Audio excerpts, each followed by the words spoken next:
మనకి ఎగుమతులు తగ్గిపోయినాయి, దిగుమతులు పెరిగినాయి. ఈ దిగుమతుల్లో అత్యధికంగా బంగారం మీద పడ్డారు. దాదాపుగా బంగారానికి సంబంధించి గత నెలలో రికార్డు గరిష్టమైనటువంటి $14.86 బిలియన్ బంగారం దిగుమతి అయిందంట. పండగ సీజను, పెళ్లిళ్ల నేపథ్యంలో గిరాకీ అధికంగా ఉండటం దీనికి కారణమైంది.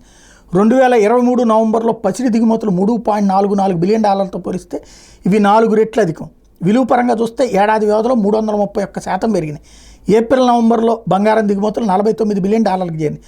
2023 ఇదే కాలంలో దిగుమతులు $32.93 బిలియన్ పోలిస్తే ఇవి 49% పెరిగినాయి.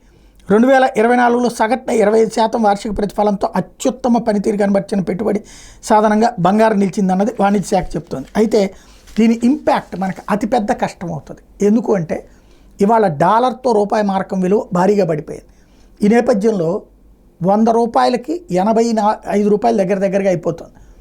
ఇది పెద్ద ఇంపాక్ట్ పడుతుంది ఇప్పుడు బంగారానికి మనం అంత ఖర్చు పెట్టాల్సి వస్తుంది. ఆ దేశంలో అయిన వాల్యూకి మనం భారీగా ఖర్చు పెట్టాల్సి వస్తుంది. ఇది ద్రవ్యలోటుకి కారణమవుతున్నటువంటి పరిస్థితి. కాకపోతే ప్రజల యొక్క బంగారం మీద పిచ్చ పెరిగిపోయింది అనే కంటే కూడా బంగారం అనేటటువంటిది ఒక ఆస్తి కిందన భావిస్తున్నటువంటిది. నగ ప్లస్ ఆస్తి. వాస్తవంగా దాంట్లో ఉన్న లోపాల గురించి ఎవరైనా చర్చించుకోం. ఎందుకంటే మేకింగ్ ఛార్జీలు, తరుగు ఇవి చూస్తే ప్రతి ₹1,00,000కి 10-15 వేల రూపాయలు పబ్లిక్ నష్టపోతున్నారు.